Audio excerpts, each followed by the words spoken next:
A mastermind that helps you literally walk from nothing to getting a deal closed Hmm. is the kind of mastermind that you want to be in. Anything where it's just, we're going to send you our book. Yeah. No. And anything that doesn't provide a lot of value for free is something you shouldn't be involved in.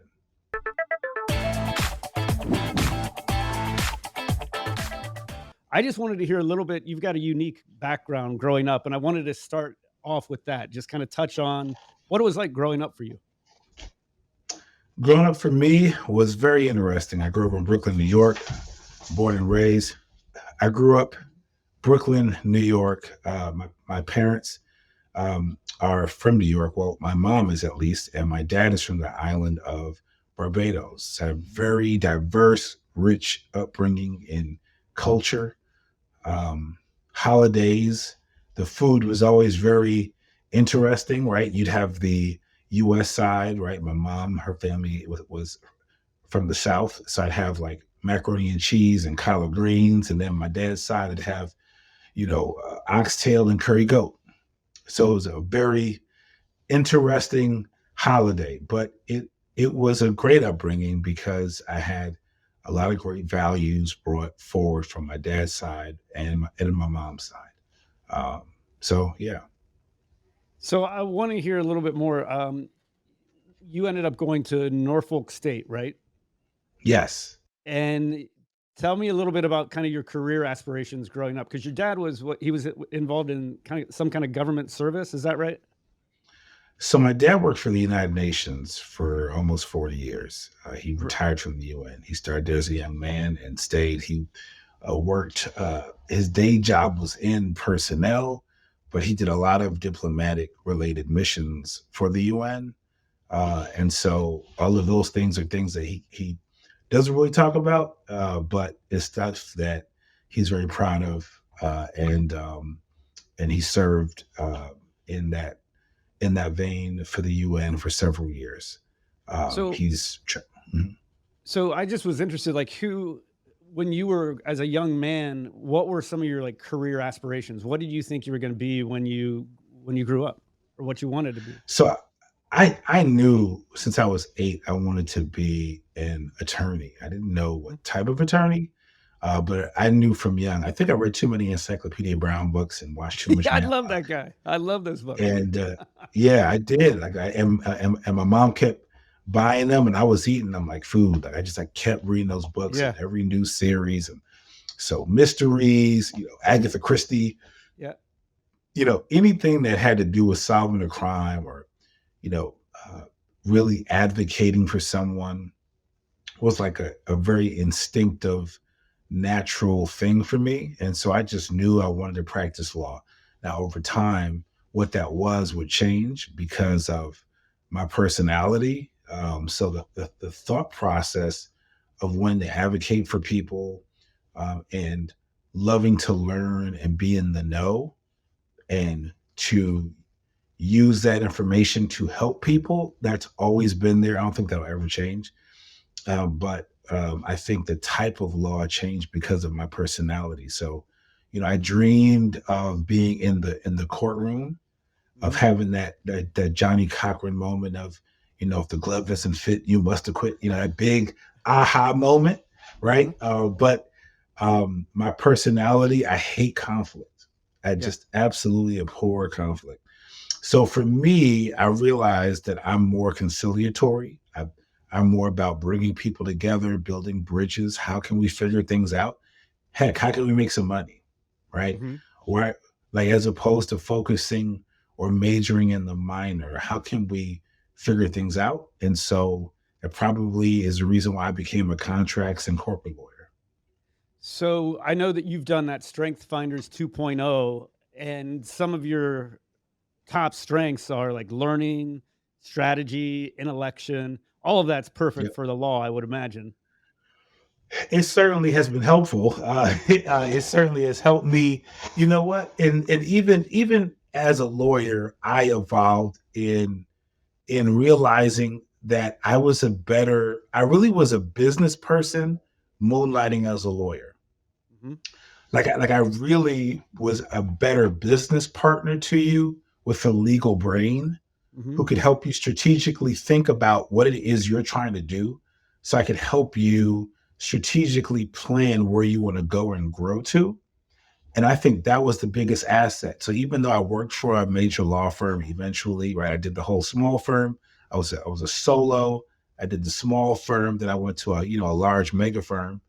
But probably where I feel like I added the most value was the transition to in-house corporate counsel. Were you entrepreneurial as a kid, or did you have some kind of modeling, that, people around you that were entrepreneurial and business minded? So interestingly enough, uh, no. When I think about it, I really didn't identify anyone as an entrepreneur around me, even though in Brooklyn, everyone's an entrepreneur, whether you know it or not. Mhm. So when you go around the corner to the supermarket, to the bodega, and there's a whole family walking, working in the supermarket, down to the 3-year-old that's pressing the buttons on the cash register. You laugh at that family like, why are those kids working in here? Yeah.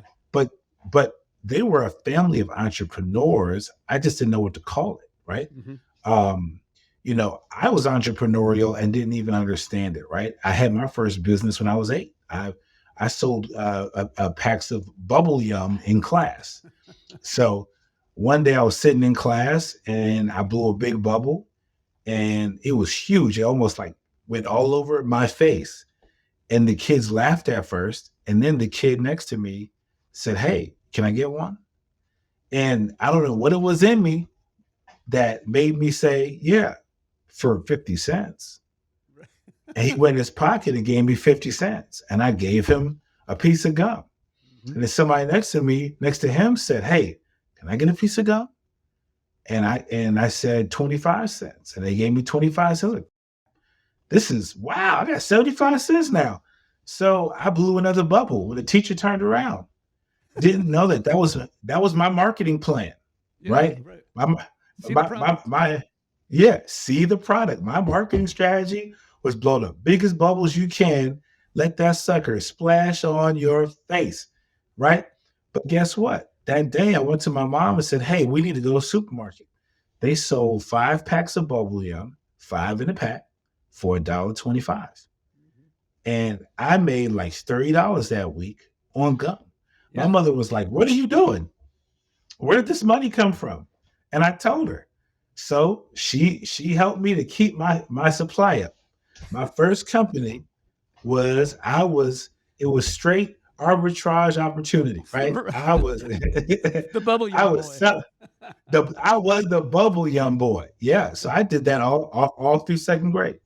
I love it. I think Warren Buffett did something similar, and I know you were just out at the Berkshire event, I believe. Hmm. I wanna Hmm. hear a bit about that. What was they call it what, uh, Woodstock for capitalists, so I wanna hear how that Woodstock for went. capitalists. It was fascinating. 50,000 people or whatever filled this whole stadium.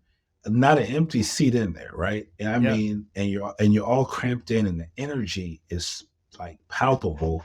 And then they play this incredible video that shares the story of Warren Buffett and Charlie Munger for like the last, however long they've been doing this, but really their relationship, yeah. and all the sound bites of them at this event every year. The way they move is like Ernie and Bert, like Lacey and Cagney, like Laverne and Shirley. I mean, Yeah. when you see one, you see the other, Mhm. and the energy was just so great during the video. I think what was also apparent is the value of Charlie, Yeah. right? Warren, he absolutely made it clear that Charlie was the big deal, right? Yeah. Charlie was 6 years his senior Mhm. in age, and he learned so much from him. But their level of friendship and mutual respect was just so significant. Um, and I think they really captured that story well. It also, showed like, wow, this isn't the same without Charlie. Right. So as awesome as Warren is, it didn't have the same energy when they had Yeah, the you've successors lost your up there. sidekick. Yeah, and then who the next you know uh person is up. I think it's Greg Ensel, right? I believe so, Um, yeah. so whoever his successor is, and then Ajit, who is over Right. their insurance line. Had you been They're before? great. Was this your first time there? This was my first time going. So this Uh-huh. was like I was so excited. And I was still excited that I got to see Warren Buffett and listen to his insights, and how, he still perceives everything. And it's so matter of fact, it's so practical. I feel like in today's time, everybody has like a new shtick, and they feel like, they've got this new thing, this new way of thinking about things that's going to make them, a gazillionaire. But, Yeah. Warren Buffett is very practical, and Berkshire has been successful not because they chase the shiny, sexy coin. I mean, there's nothing sexy about Dairy Queen. There's nothing No. sexy about Brooks walking shoes, right? But man, are those shoes comfortable. Yeah. I've got 5 pairs, right? Literally, right? So, I mean, he's not chasing the shiny coin. Yeah. He's chasing fundamentals, and it's why if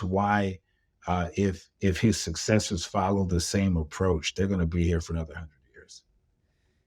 It's kinda interesting to me. I did a episode last week about Warren and Charlie, and I think, uh, Charlie originally called the decision to buy Berkshire dumb to Warren. He's like, "This is a dumb He purchase, but since you've done it, why don't you use it as a holding company and just buy wonderful businesses at, quality businesses at good prices?" And he really changed how he thought about investing. I mean, he was like a pure cigar butt, Benjamin Graham kind of investor, and I think Charlie really changed his mind about how to invest. he did, and he definitely acknowledges that. I mean, he started literally meeting with friends of the family, Mhm. telling them about what he did and what he was doing. And they said, "Hey, we'll give you 100 grand." And he's so marveled at what the investors thought about him to trust him, Mhm. that's really why he does this, right? He's interested in hearing feedback from shareholders directly from the person that owns 1 share, Right. right? Like, it's great that you own 1,000, but the person that owns 5 shares really made a conscious decision to buy those 5 shares. And he wants Mhm. to know, do you believe in our company? Do you believe in our brands? Do you believe in what we're invested in? Am I making the right move here? Yeah. Because it's the everyday person that drives those companies to success. I wanted to hear a little bit about if those 2 guys, Warren and Charlie, have they influenced you about how you think about your own investing in real estate and things like that? Have any of their principles worn off on you? Great question. No, not yet, because I didn't know much about them other than high level about Warren and Charlie. Yeah. So I didn't let them inform my decisions. Probably the most um, influential person originally on real estate would be my mentor and partner, Steve Waffen. Mhm. He really, I think, played a huge part in shaping how I saw real estate, how I saw how money moves, and the power of real estate to create multi generational wealth. I mean, um, you know, early on, I thought about the stock market, but the one thing that never really made sense to me was, man, even if I make a fortune on this one stock, and boy, but I love to, Mhm. if I sell it, it's gone. Right. The moment I sell it, it's gone.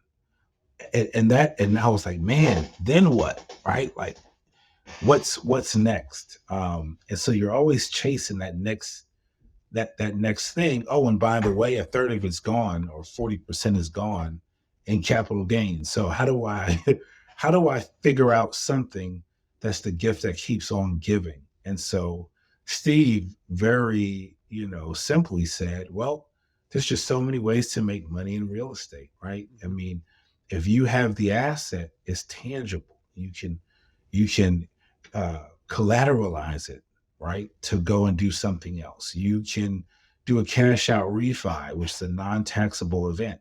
Yeah. And so literally you could pay yourself. You can make money off of that, right? You can cash flow. You can get rent off of that asset. The asset depreciates, right? So now you are reducing your taxable income, right? Oh, and by the way, it appreciates. So you literally are making money while you sleep. So there's just so many different ways to make money in real estate that it really was a driver for me, um, to bet on myself and to actually cash out my 401k a number of times, to say, hey, I'm never going to get to where I want to get to from a retirement standpoint, Mhm. with 300 grand in a 401k. But what if I took that 300 grand and bought four duplexes, Right. right? What would that do for it, right?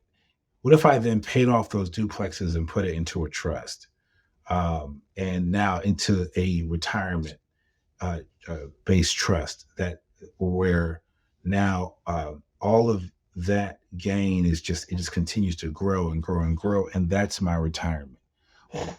Wouldn't that look a whole lot different? Well, it does look a whole lot different. Right now, we're talking about, instead of $300,000 in a retirement, there's 4.5 million in a retirement, right?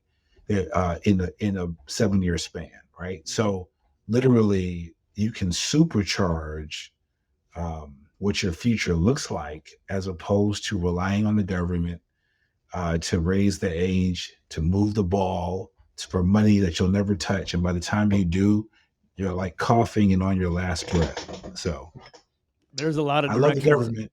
Yeah. Yeah. There's a lot of directions I could go here, but I wanted to touch on the importance of your mentor, Steve. Like he's been a game changer, it sounds like, for you. Totally kind of changed the direction of your life. Talk to me a little bit about how you guys met, and then any advice you have for like younger people to meet people like this who are influential, who can really have a huge impact on your life. What kind of thoughts do you have for how you can kind of foster those relationships? So what I would say to you is, it's so I met Steve in 2003. It was a mentor protege program for the Fisher College of Business. So I was doing a JD MBA program at the Ohio State University. So I was in law school and business school full time, law school by day, business school by night, and then probably crying in between those periods and my thumb in my mouth or Yeah. something. I don't know, but Yeah. as people say, "Wow, that's so great," and I say, "No, I probably was just a glutton for punishment." Uh-huh. Um, but um, but yeah, I did law school by day, business school by night, and in this program, you're paired with a local CEO for 3 months, and you're supposed to just shadow them, go to some meetings, learn how they CEO stuff. Okay, cool. So, but we actually hit it off, became friends, and would eventually one day become business partners. And now we're in 2024. So what I'd say is, advice for people is keep an open mind about who you're going to meet, and be open to that person may not look like you, may have a different background, may have a different belief system, but they absolutely can be a champion in your life. So, I believe that there are mentors, which really to me are guides, right? And then you have people who are sponsors, right? Those people, are the ones that are willing to put your name at the table. They're willing to bring your name up in a strategic way. And but the champion is the one who's willing to sell it. Mhm. They're willing to put their reputation on the line for you. And I feel like Steve, in various spaces, has been mentor, has been sponsor, has been champion for me. Um, but he's also, been friend and father figure Mhm. for several years. So I really do feel like, in many respects, I've been blessed to have him as a bonus dad. He is incredible. He gives me, he's tough. He's kind and tough at the same time. He's going to, give you firm, straight conversations like he would his own sons, Mhm. right? And sometimes those conversations aren't touchy feely, especially when it comes to money, Right. right? And investments. But it's good because I didn't grow up with that ecosystem, right? I Yeah. didn't I didn't grow up knowing about how to treat your investors, how to treat your partners, how, right? Um, what are expectations when joint venture, right? Mhm. And so I've learned all of that from him. But most importantly, you know, we have shared values. What Right. really made that connection for us was faith, right? We both absolutely love Jesus, right? Mhm. His family, his wife. They are brimming with love for Jesus Christ. It has shaped their whole lifestyle. He didn't grow up as a believer. Uh, you know, um, so for him, he has a very authentic faith, much like you, Pat, in the sense that it wasn't his thing, right? It Yeah. wasn't always his thing. He didn't grow up in church, right? Where this was his belief system. He really wrestled with this whole faith thing. And once he got it, Yeah. right? And so by the time I met him, he already had him. He had a real relationship with God. And Right. so we connected two very different worlds, two Mhm. very different people, two very different pockets, Yep. but we connected through our love of faith, family, shared values, and we use that to build bridges for everything else in our life. Man, there's so much I want to talk about here. You said a while ago about the importance of betting on yourself, and I believe Steve helped you with that. You were a corporate attorney at a regional bank here in Columbus. Tell me, I think you told me a story about how he helped you think about making that transition. I know he had you write a business plan for what you wanted to do, but can you go into some of like the advice he had for you as you left your stable corporate job for the life of a real estate investor? Yes, great question, Pat. So this was probably around 2019. This was in 2019. We're approaching 2020. And I was in a great place professionally, in my marriage and ministry. I'm also, clergy. So I was, by all accounts, in a very good spot. But I was underneath it all. I felt like I was dying inside. Mhm. Excuse me. I was depressed. Yeah. Um, and I couldn't figure out why. And so I called Steve up and said, "Hey, I'm really like not in a good place, and I can't figure out why. Everyone is impressed about me except me. Mhm. I feel like I'm barely scratching the surface. Like I'm just going through the motions of what success looks like, but I don't feel successful." Mhm. And so we met for lunch, and he said, "Here's what I want you to do. I want you to make a love to, hate to list. Mhm. For the next 60 days, I want you just to journal what you love to do and what you hate to do, like what gives you energy and you're passionate about, and write down what it just drains you. Just it feels like, oh, why am I doing this? Why am I here? Right?" So I did. I wrote down, uh, the things that I like and the things I don't like. I wrote down, hey, I love, designing things. I think I watched way too much HGTV, admittedly. Um, and so I love designing things. I could literally be in a space and see, oh man, um, maybe we should put a bathroom here. Maybe we should move a wall. Maybe we should paint it this color. Man, I love that color palette. This furniture works in this style house, right? And so it really opened me up to seeing things that I hadn't really seen before. And I said, man, I hate paperwork, Yeah. which is very fascinating because I'm a contracts lawyer, Uh-huh. right? Obviously, still I hate arguing with people, right? I love to make people laugh. I love to bring people together. I love to see the light bulb go off where people who were in conflict figure out that we're better together. Mm, And so all of those things started to shape my comments. And when we got back up, he circled things on the page and he said, "This is really fascinating. Do you know what's not on your left two side?" And I said, "What?" And he said, "Practicing law."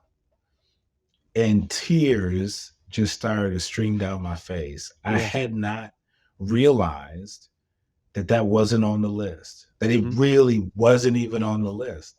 It wasn't on my hate to list. It just wasn't on the list.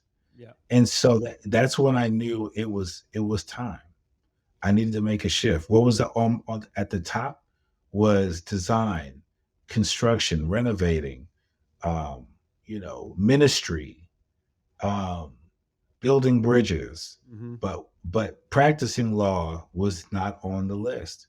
So at that point, I had to make some real choices, and then talk to the people closest to me to see if I was crazy, and Yeah. also because we built up so much pride in the role of being an attorney. Right, I'm the Right. first in my family. Yeah. For my father to come from very, very humble beginnings, right? It's a source of pride to him too, For right? It's sure. a Yeah. source of pride for my whole family as an African American. Yep. And so I had to reconcile that, and almost like a death, I had to grieve the idea of me being an attorney. Yeah. I had to grieve it. I had to work through all the pride I had built up in it in order to be able to say, I'm okay. Hmm. I can do something else. Right. And I'm ready to move on. And so I had to work through that for a couple of months. But once I did, I went to my wife, had the conversation, and she was so supportive that it just gave me the energy to say, now I'm gonna talk to my parents. And that was a hard discussion, I right? bet. My dad was like, "Hey, well, why don't you go back and pray about Yeah. Right. that?" Right? He's like, "Oh, it'll pass." Right. And so I think it kind of took my dad a bit to get over the idea. But once he did, he was sold out. Hmm. And so I'm just grateful for the support to make the transition. So at that point, I challenged myself and I set a fire date. Yeah. How do you get started with stock investing? I've put together a course to teach you everything I wish I knew when I first started investing in stocks. Let's start at the beginning and ask, what is a stock? Let's zoom on into what it's actually like to buy a stock. A few options are Charles Schwab, TD Ameritrade, Ally, E-Trade. Fortunately, you won't have to necessarily calculate all of these taxes yourself. I'll outline a few main ones to be aware of throughout your lifetime investing journey. As Warren Buffett says, your best investment is yourself. There's nothing that compares to it. By the end, you'll be savvier about stock investing and personal finance than the vast majority of people. Even if you're not a total beginner, I'm confident you'll get a lot out of the principles and strategies I outline, which we'll build on throughout. A link to the course is available in the description below. See you there. Tell me how your mentor, Steve, he also had you write a business plan. Like, what are you going to do once you leave corporate law, right? So he had you come up with a business Oh, plan? yeah. So he said to me, "Hey, listen, what's stopping you from doing what you dream?" And I Yeah. was like, bills, student loan debt, right? Yeah. Um, but I've got this super cool idea and I want to get it off the ground. And he said, "Well, I don't lend people money, right? But I partner with people all the time. So Mhm. if you create a business plan that makes sense, then I might partner with you." Right.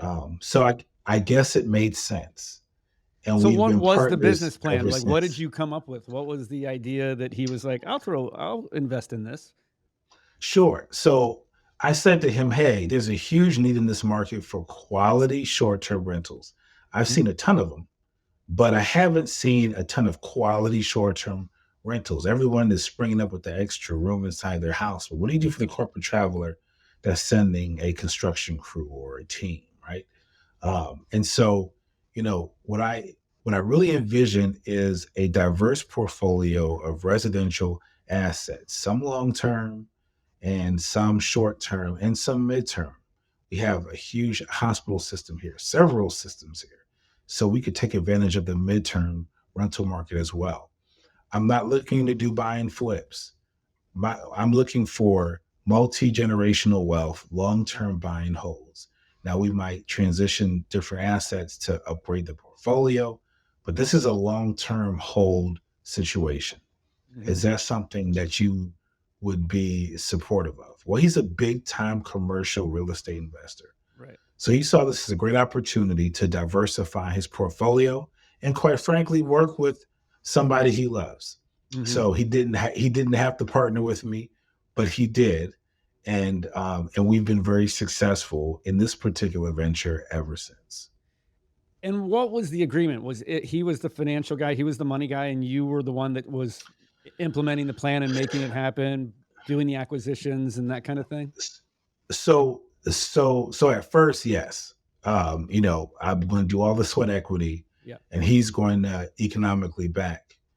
But it really was bigger than that. It Mhm. was, I'm going to provide the mentorship. I'm going to uh, teach you what this looks like. How do you scale Yeah. a company like this, right? I'm going to give you insight into the markets. I'm going to really give you the lay of the land to shorten your learning curve. But you're going to have to work your tail off for me to stay interested. And by the way, I have my own company. So this is your company. Right. This is your company. You're going to run it because it's your company. Mhm. And I'm just an investor, but I'm here for whatever you need from a strategic standpoint so that you skip a lot of the pitfalls and potholes that people have along the way because they just don't have the institutional knowledge to avoid those things. And the biggest investment he made was intellectual capital. Say more about that. What do you mean? His intellectual capital? His intellectual capital, him really helping me see the landscape of real estate differently, what this opportunity could be like. It allowed me to have a vision for, hey, we don't, I'm not looking just to buy two houses. My Yeah. goal, is a 30 to $50 million portfolio over the next 5 to 8 years, right? Like I could dream big, right? Because I knew that he knew how to get us there, right? I would learn along the way, but he would know how to get us there. I've done about Yeah. 100 interviews so far, and that's one of my biggest takeaways with the people that I interview is they think bigger. They just think bigger of what's possible. Well, if you have somebody who is doing $100 million deals Mhm. and constructing buildings for hospital systems and building major retail centers, and they're the 11th largest healthcare developer in the country. They have over 200 brokers on their team. They have a full scale property management company with millions of square feet under their control. And They he do started full it on his service. own, correct? Did he start the he company? he actually he did he started super humble. He bought a house in the short north, I think, and he also had a house in Old Town East. He tells me these stories all the time, right. And if I look at a house in Old Town East that's like $400,000, he's like, I don't believe it, man. I could have bought that house for $5,000 30 years ago. Right. And you want to pay what? I mean, he has like righteous indignation, right? Yeah. Like, I should have kept that house, right? Like he thinks Right. about the houses he sold, but he worked up to over 100 houses, most of them by campus, Uh-huh. and then decided he wanted to move into commercial Yeah. and started to sell off his portfolio to transition into commercial. It really is a natural Yeah. progression because Right. at some point you realize that it's the same amount of work, Yeah. right? Yep. So you're working super hard for less return, right? And the one thing you have that is a finite resource is your time, Correct. Yeah. right?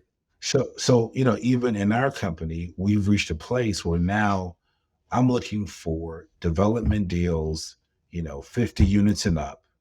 I'm looking for large multifamily if it's going to be any like straight acquisition of 100 units and up, because I don't have the time to devote to a duplex or a Right. single family, right? I used to.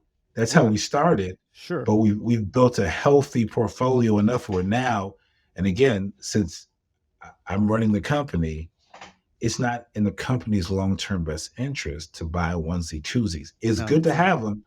They To learn, certainly right? appreciate really well, yes, to learn.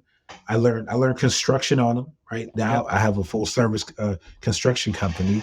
I learned construction by renovating our assets by learning how to work with subs, the entire construction process, permitting. Right, I Yep. get to use my design skills in all of our renovations. I curate our spaces for short-term rentals. So all of that is a part of what we do and what I do. But we've reached a certain size where me wearing five hats no longer makes sense. Yeah. And if we're going to truly scale, I've got to be out the business so I can work on the business. Well, I want to touch on that. There's so many people that have, like you said, onesie, twosies, 3, 4, maybe 5 rentals, and it's great. Sure. But how do you scale that to take it to the next level? A lot of people, and it's some of it is a personal preference. They like where it's at. They don't want to necessarily. It provides enough cash flow. But for somebody that wants to grow to the next level, talk to us a little bit about just how you scaled things and how you um, manage your time better and things like that, like how you didn't wear 5 hats and started being able to grow the portfolio. So I think a function of that too is also, if you really want to add value, even to your partners, you've got to show them that you're not a one pony or one Yeah. trick pony, right? Right. So I invested in myself, right? Yep. So I would join certain investor groups. Like I paid, tens of thousands of dollars to be in certain groups Like to mastermind expand groups? like mastermind groups, to expand my network, Yeah. right? The people in these groups are mainly accredited investors. Mhm. So now when I'm looking for deals or they're looking for deals, right? They'll pitch deals inside the group. Or if I have a deal, I might pitch inside the group. But I have people who not only have resources, but they have access to resources, right? They have networks. And so being able to raise private money is huge if you're Yeah. trying to scale. Yeah. Really, the only way to scale strategically is to use other people's money, Right. right? It doesn't really matter, I mean, unless you're Bill Gates, right? Or Warren Buffett. Um, you have a finite amount of cash, Sure. right? So it doesn't make sense to tie up your cash all in one deal or two deals or five deals. You want to raise private money um, in a way that makes sense strategically to help you to scale. I watch Shark Tank and I smile, right? Because I say to myself, for the greedy person who says, I can't give up any equity, right? You want to own 100% of nothing, right? Right? But what if you own 30% of $100 million company, Right. right? And so there are lessons to be learned from that. That's kind of how I see raising private capital. Is that yeah, I won't own 100%, but I'll own 30 to 40 to 50% of a very huge nugget. And so I think that is one way that I've been able to scale, in addition to my relationship and partnership with Steve. I wanted to touch a little bit more on the mastermind stuff. I interviewed a guy and he said every time he did a mastermind, he thought it was so much money to spend on it. It was a big stretch, but every time he did do it, his income like doubled, quadrupled, like it was exponential is what he said. Like the payoff, you don't see it at the time, but like it completely is worth it. What are your thoughts on how to find a good mastermind group that is going to benefit you like it has you? So I think a part of it is uh, find something, or one, find somebody who can vouch for the group, Right. and someone who you trust who can vouch for the group. And then honestly, you need to see what their success looks like, Yeah. right? Because they could be somebody who you like. I had somebody vouch for a lending resource. So I just was thinking about, there's so many kind of flim flam kind of real estate mastermind groups in my mind that, Yep, they're people are they're agreed. really like just making money from offering these courses. Maybe they, I don't even know if they've done what they're saying that they'll do, but I think there's just like a lot of scammy things in the real estate market. So how do you find something that's legitimate and useful? Great question. It's a lot of trial and error. Unfortunately, I think we all have, for those who go this route, have lost money. I mean, I signed up for something. I went to this one course. It's, oh, it's free, and we'll do a 2-day teaching. And then, like 5 hours in, they were like, so they gave you basic information that you could find on your own. Hmm. And then while you're there, they're like, but if you want the secret sauce and for me to coach you, Yeah. right, it's $50,000. Yeah. And, for private, for semi-private is 35,000. And I was like, man. And then you watch people pull out their credit cards and you're Uh, like, wow. And yeah. you see the people in the room, most of them are not accredited investors. No. These are people who are trying to climb out or climb up, right? Yep. And so you go, that doesn't feel good to me, right? No. Uh-uh. But I've been in some free groups on Facebook that I track, let's say, Yeah. and I'll be in the group for over a year, and I look at the consistency, the quality of the information that's just being dripped for free Yeah. over and over again, just drip, drip, quality information. Then when they say, hey, if you want a next level, we have a course, and here's what you're going to get. And it's a long list of information Right. that now it's not just me having to talk. It's, hey, I have a weekly construction call to walk through projects, and you can submit your project and we walk through your project. So we'll do a Facebook live from your job site. I'll come to you, and we'll have our official spreadsheet, and we're going to walk through your project, every room, trim, door handles, lighting, drywall, baseboards, flooring, each component of every room, right? That's a different level of value. Right. I'm going to show you how to wholesale a deal, but I'm going to give you the forms we use. Hmm. And then we're going to do a dummy call, because me just giving you forms, you're still going to be lost. Yeah. We're going to do a dummy call, and we're going to cold call somebody together. Literally, it's a next level of value where you're not just saying, I'm going to give you a bunch of stuff and then you figure it out. Right. Right. Right. So what I would say is a mastermind that helps you literally walk from nothing to getting a deal closed Hmm. is the kind of mastermind that you want to be in. Anything where it's just, we're going to send you our book. Yeah. No. Yeah. So yeah, and anything that doesn't provide a lot of value for free is something you shouldn't be involved in. Right. Yeah. Yeah. I want to hear a little bit more just what the portfolio looks like today, and then kind of your thoughts on going forward, where you envision things going. So in 3 years, our value is about $12.5 million. Mhm. Um, Currently, uh, it's 12 and a half, or it will yeah, be in. no, it is today. It is today. Okay. Yeah, and it's And only, it's all it's about, short-term rentals, or a mix of, you've kind of got a mixed it's a strategy, right? mix.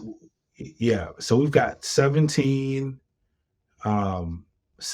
short-term rentals, and then the rest are traditional. We've Yeah. got about 30 or 40, well, 40 traditional, but those flux between midterm and long term. I might do travel nurses. I currently have a number of corporate clients and corporate tenants. So although they book for 12 months, they're paying a corporate rate. So let's say a place where a traditional tenant might be 1,500 to 1,800 a month. I Mhm. typically average on those spaces about 4,500 a Wow. And how do month. you find those kind of people that are willing to pay that? I mean, the corporate clients, like you said. So how do you, Sh- is it, I mean, you're obviously a great networker. So tell me Well, what your magic is. that'll be you buying my mastermind. I'll Yes. tell you how. Coming soon. And yeah, coming soon. Right. Tell me how to 3x rents. For 3 easy I installments. for 3 easy installments of $2 quadrillion. Yeah. I have I have I have one property that averages 8,000 a month, right? That's nuts. Uh, and and it's corporate clients. Yeah. You know, I've built very good relationships. I've been able to convert customers over from other platforms. I have a direct booking Yeah. website. And so by working with various companies, from insurance companies to, other companies that are doing a ton of work in Columbus, I've been able to, work with them. What's been very favorable is you have companies that have, like, let's say 4 or 5 consultants, and as opposed to them renting four apartments, or hotel rooms where Mhm. they would spend, 12 to 1,500 a day.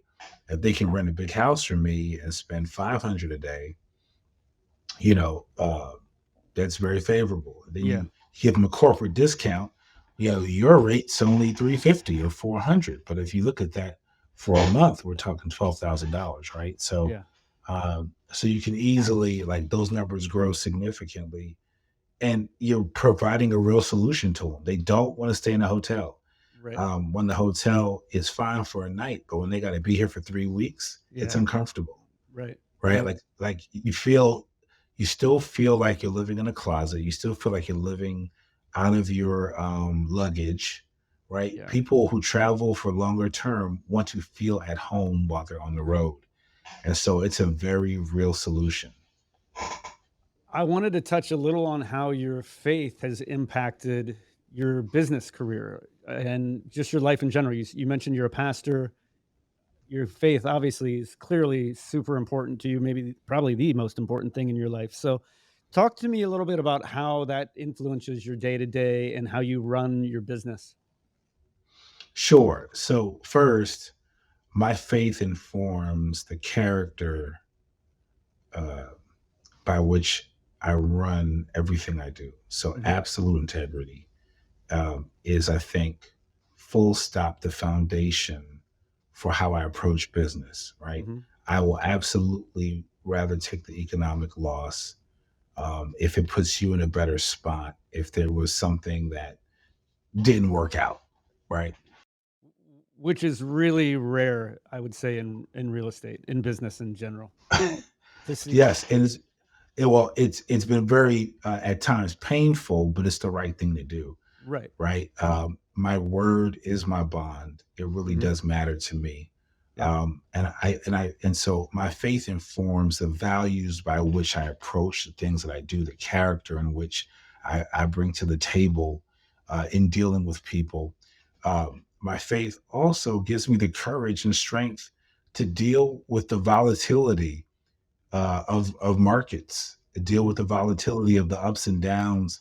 I don't know how people make it without faith. I don't know how they make it without God. I mean, Yeah. you know, congratulations for those who figured out how. But I don't want to figure out how to make it without God. I Right. really know, for me personally, that I need Him in my life, and it is that foundation that gives me the strength and courage to do the things I've done. To at 40 years old have an epiphany that even though I've been training since I was 8 years old to be a lawyer, Hmm. it was more important for me to follow what seemed to feel like uncertain steps. Yeah. Right? It was God that gave me the introduction to Steve back in 2003 and orchestrated, this 50-plus-year-old white guy, and this 6'4", 250-pound black guy who didn't play not one sport except bowling. Um, okay, couldn't be from two different worlds, Yeah. and really formed a lifelong and multi-generational bond. I mean, his sons are like my brothers. That's Right. unusual, Very. right? Normally there'd be this like tension between his Sure. biological children and like, who's this other guy? Yeah. But we, right? But we have such a mutual respect and love and admiration for one another, that we really are family. And so, my faith, and just in every area of my life, it was God who opened up doors that didn't exist, from law school to business school. I took one business class in undergrad, but I scored really well on a GMAT and was able to get into business school Yeah. on my merit. But that merit came from God, right? Right. Literally every door, every relationship was God orchestrating it. I don't believe in coincidences. Mhm. I do believe that time and chance happen to us all. That's what the Bible says. But I believe God orchestrates those moments for those connections. How I met you, Pat, is nothing but God, right? And now Yeah. I'm sitting here on this wonderful podcast. It's something I would have never done before, but because of that divine connection, I'm sitting here with one of the most amazing men I've met. I am honored to hear you say that, but you're very kind. And I mean, I feel the same way about you. I mean, it's just been a blast. Just for context, we're in a group together called Prime Movers. And before we wrap up, I just wanted to touch on your why, your holy ambition, like why you do what you do, like your thoughts on that. Oh, Sure. So my why is, man, I'm gonna try to frame this and not be teary-eyed, but my why for everything I do, or at least I endeavor, is to make God's name famous. mhm. My why is to make Jesus famous. And everything I do is just the method by which I'm approaching it. I love real estate. Real estate's in the Bible. Like, read the whole Old Testament is about real estate. Mhm. It's about people trying to, get their piece of land, Yep. right? Yep. So I believe that the economic wealth that he's allowing me to get is so that I'm able to distribute it in the earth in a way that meets the needs of people, but shows people that God loves them. Mhm. So even what I'm doing is for a holy ambition. I believe that part of that holy ambition and part of my why is I'm being put in spaces with people who don't look like me, Mhm. so I can build bridges with people who do look like me. Yeah. I can build bridges between the people who look like me and the people who don't. Mhm. Um, I believe that God created one amazing race of humans. And although we have different hues, different shades, we all have the same color blood, and we all matter, and we all have significance, and we all want to become, um, you know, the greatest form of God's design for us. Um, Now, for me, that drives me in my interactions with people. So the real estate stuff, the construction stuff I do, um, it's great, but even that doesn't define me. If anything, walking away from the law showed me that nothing I do defines me. It's just Yeah. it's what I do. It's not who I am. Mhm. So my why on earth is simply to make his name famous. How I go about it is in all these cool spaces he's allowed me to play in: Mhm. construction, real estate. church ministry, right? All of marriage, being a father, being a son to a Nonprofits, you're mom, involved in a ton of right? nonprofits. Yeah. Franklinton Rising that teaches Christian principles while teaching trade skills to young men so that they, learn that they have other opportunities. They can see outside of their neighborhood, rebuild their own neighborhood, and see what the possibilities for life could be. Primary One Health, which is the largest federal health designated healthcare center for uninsured, underinsured, homeless immigrants with culturally competent, quality healthcare. Mhm. Um, you know, for me, it really is about building bridges to see people united on earth. And I think we can be. And I know it sounds pie in the sky, but I really don't think it is. Yeah.